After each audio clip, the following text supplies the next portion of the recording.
Coup de tonnerre en République démocratique du Congo. Ce mardi 30 septembre 2025, l'ancien président Joseph Kabila, au pouvoir entre 2001 et 2019, a été condamné à la peine de mort par contumace.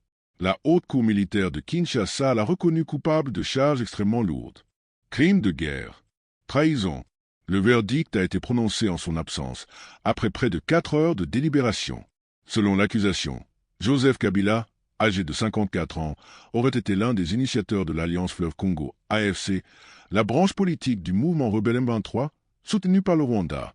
La Cour a rappelé les différentes étapes de l'instruction. La levée de ses immunités par le Sénat, les réquisitoires du ministère public, les plaidoiries des parties civiles. Un verdict initialement attendu le 12 septembre, mais reporté suite à de nouvelles demandes des parties civiles. Pourtant, lors de la dernière audience, les témoins annoncés ne se sont pas présentés. Le jugement s'est donc appuyé sur les éléments déjà disponibles, discours, déclarations de proches et témoignages indirects reliant Kabila au mouvement armé. Depuis plus de 30 ans, l'Est de la RDC, riche en minerais, est ravagé par les conflits. En 2025, la violence a redoublé.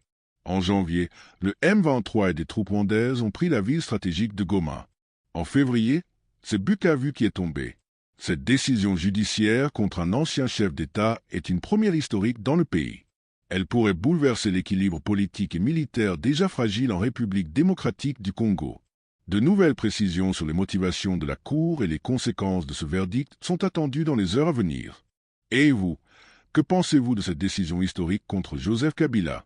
Dites-le en commentaire, abonnez-vous et activez la cloche pour suivre toute l'actualité politique africaine et internationale.